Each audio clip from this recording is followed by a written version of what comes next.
Okay, magandang araw po sa ating lahat, mga kababayan.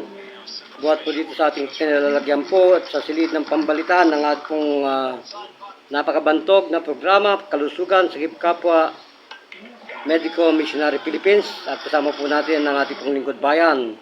Yan po si Tito George Carriedo. Nagpapatrol po sa lahat po ng mga may karamdaman diyan. At siyempre bumabati tayo, Luzon, Visayas, Mindanao. Ating pong bibigyan po ng question, suggestion at kuro-kuro at kasagutan ay ang kailangan po ng marami. Katulad po ito ng Omicron pandemic 19 and 20 phenomenon. Ang pangyayari pong ito ay tumatalima po sa kagalingan. At may matindi pong humamon kung ano raw po ang pangkalusugang nagpapagaling sa COPD. Chronic obstructive pulmonary diseases known as bronchial pulmonary asthma with spastic bronchial component. Dok, ano ang mabisang gawin dyan?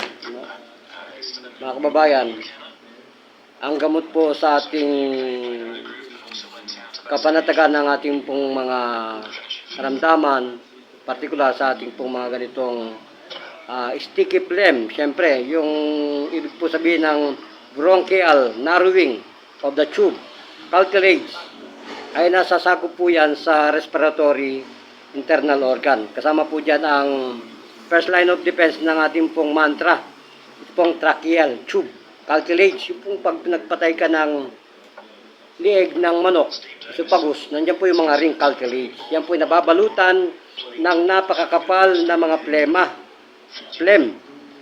At kapag po yan ay nasiksikan, ay pupunta po tayo sa tinatawag na tracheal intubator, inserting a little object to help patient victim to breathe. Pero hanggang doon lang po yun, pero hindi cure. Papakita po sa inyo ang cure, ha? Kailangan po, meron kayo pong igagargel na ganito kalaki, kadami, from time to time. At mga ilang sentimetro po na mga plake, na mga plema, ang kailangan mong isuka o idura para po mag-nourish yan. Ang tanong, talagang hinamon mo ko, kung sa layman's term po natin, ito po yung referring to anything relating to tracheal, also known as windpipe. Pipe po yun eh. Pag po natuyo yung windpipe mo na yan, ng makakapal na plema, wala na po kayong pag-asang dumiretso yung inyo pong oxygen na ginagamit, katulad nito sa papa ko, sa yung bronchial tube. Wala na po yan. Wala na po yan na silbi. At bibigyan ko po kayo ng news sa aking papa. Tay, gano'n ka sarap na yung nagtapong ka ng plema? Kalaki. Dahil ginawa na ang aking pag-ina. Nang natapos ko yung plema. Anong ginawa mo? Anong ginagawin mo? Yung ginamot mo. Yung tubig. Tubig. Alkaline. Alkaline. Yan lang talagang mabisa. At saka ako'y napatunayan ko sa aking sarili. Ngayon ay may sound na. Sound na. Kanina parang kang niliik. Oo, wala. Wala sound at napakahirap. Ako'y nahirapang huminga. Ano sabi mo sa doktor? Ano ang gamot sa naninikip na tracheal, Kailangan ay bronchial, tubig na tubig na ano, sekreto? na sikreto na hindi kaya ng doktor kasi puro gamot. Hindi naman, kaya ng doktor yan, kalang medyo parang ano lang, hindi naibigay sa'yo yung reseta. Ganun na yun. Wala. Hindi naibigay sa'yo ng reseta. Wala reseta. Ay ngayon, anong pakiramdam mo naman ngayon?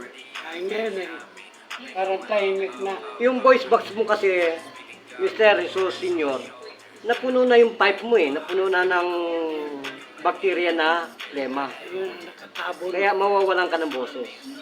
Hindi na mawala. Hindi ka makahinga. Pati hangin. Pati yung oxygen mo, hindi papasok kasi ang dami nang pumasok na lema, hindi mo na isuka. Eh, talagang doon ang matay ako. Hirap. Yan po, Buti lang. yan po ang tatay ko na nirescue ko sa COPD. Ikaw ay nandyan. Nagamot mo ako eh. Salamat na. Salamat ako. Yan po, ang dami po namin dito, tubo. Yan, tubo yan, panay tubo po yan. At ongoing po ang aming healing ng tatay ko. Yan. Tay, mag-explain muna ako sa nagtatanong kasi maraming nagtatanong. Siyempre, magagaling ang mga doktor ng tatay ko.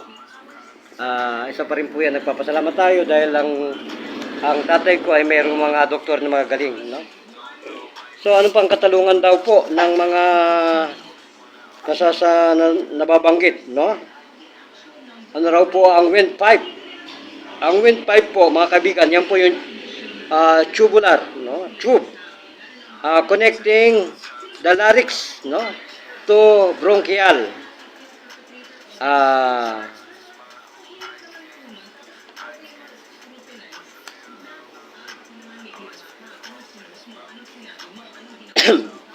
And lungs. At tinatanong po, ano naman ang connection ng larynx na yan? Anong connection ng tracheal na yan sa COPD? Ha? Ang connection po kasi nito, yung tracheal cartilaginous tube. Yan po yung nagkikeris ng oxygen. Ha?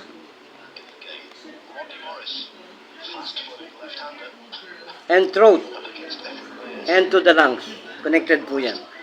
So pag natrap po yun yung iyong cartilage na yun, nanggaling sa tube ng ating pong bronchial, kahit mag-oxygen ka pa, hindi na papasok.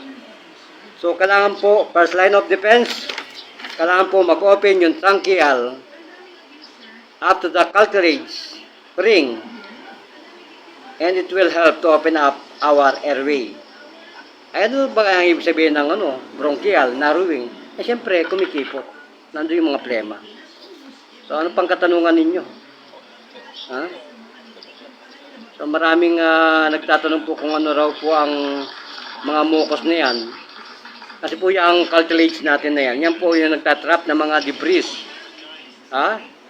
Yan po yung tracheal stenosis. Narrowing of the tracheal. Kasama rin po itong Malaya.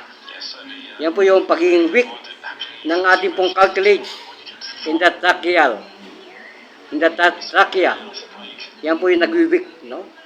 Kasi po hindi na makapag-function yan kasi po compressed na masyado. So, palagay ko po nasagot ko na ang sagot. Kaya yung tracheal stenosis po natin, dapat po malaman natin yung anatomy niyan. No? Kung ano ang anatomy, traumatic injury ng trachea kapag yan ay na-injured. Kaya sa mga COPD, tanggalin mo lang yung narrowing ng iyong bronchial.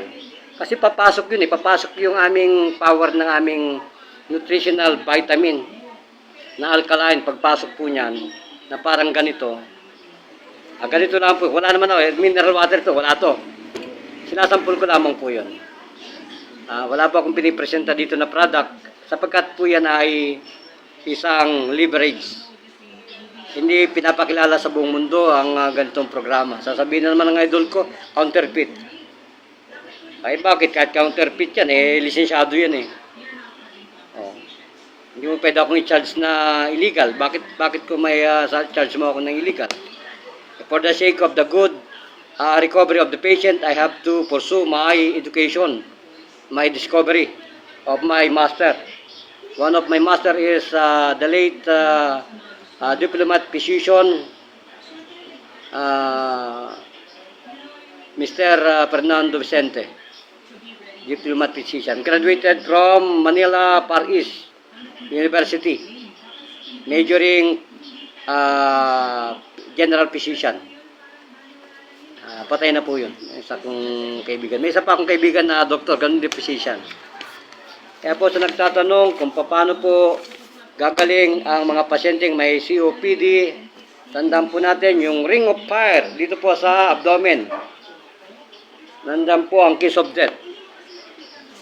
So, failure to comply and failure to undergo with this treatment, you are in danger. Bakit?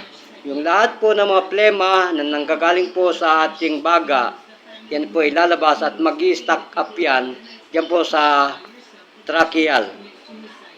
Marami po mga doktor na magagaling na nagbibigay ng mga gamot, ngunit may kaunti pa pong lapses na medyo dapat aralin pa ng mga pasyente, hindi ng doktor, no?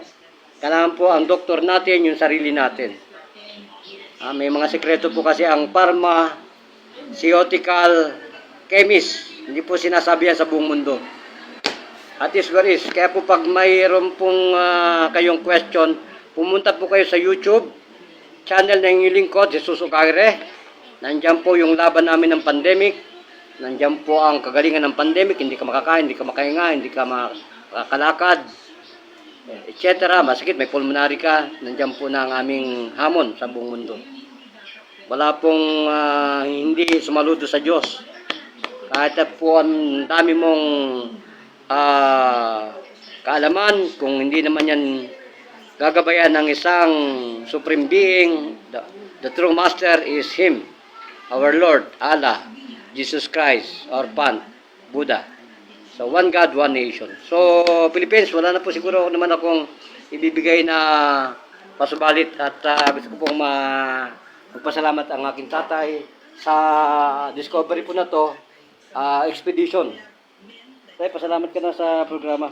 Maraming salamat sa programa. Bakit yung wind pipe mo umopen na? Gawa nung dalis na yung mga plima. Kaya naayos. May miracle. Miracle. Sabihin ni Idol, ano yan, counterfeit. Wala. Patay na si Senyor. Hindi pa yan. Wala pa yan. Kiss of death. At his worries. Ang yung likod ay muling magbabalik at I want to say it again and again para po sa sambayan ng Pilipino. We love you all. Nasa Diyos ang awa, nasa tao ang biyaya. Gracias, Philippines. Hello sa inyo lahat. Tito George Canedo, Sel Vulcan, Jun Maligalig, Joven Arcangel, at Tatay Jun Salen, at sa lahat ng mga doktor natin, hindi nababanggit natin, siyempre kay Jopar, Gaire, Philippines. Gracias.